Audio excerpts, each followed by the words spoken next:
প্রতি বছরের ন্যায় মহাষ্টমীর পুণ্যতিথিতে মঙ্গলবার বেলুর মঠে অনুষ্ঠিত হল কুমারী পুজো। ভোর ৫টা ৪০ পূজারম্ভের পর সকাল ৯টায় কুমারী পুজো সুসম্পন্ন হয়।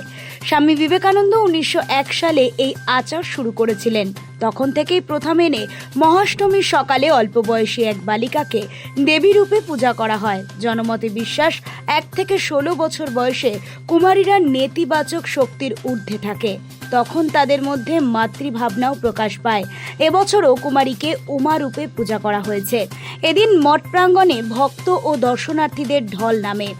মূল মন্দিরের পাশে অস্থায়ী দুর্গা মণ্ডপে মহারাজদের সঙ্গে অগণিত মানুষ সরাসরি কুমারী পুজো দর্শন করেন।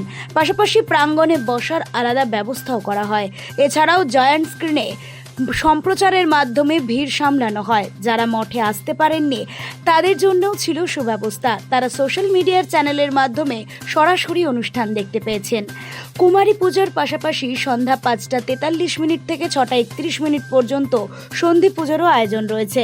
প্রথমত পশু বলি বেলুর মঠে হয় না। ভক্তদের জন্য প্রতিবারের মতো এবছরও খিচুড়ি ভোগের ব্যবস্থা করা রয়েছে। প্রায় ৩০,০০০ মানুষের জন্য রান্নাও হয়েছে। মা শারদার অনুমতিতেই শুরু হওয়া এই আচার আজও অব্যাহত।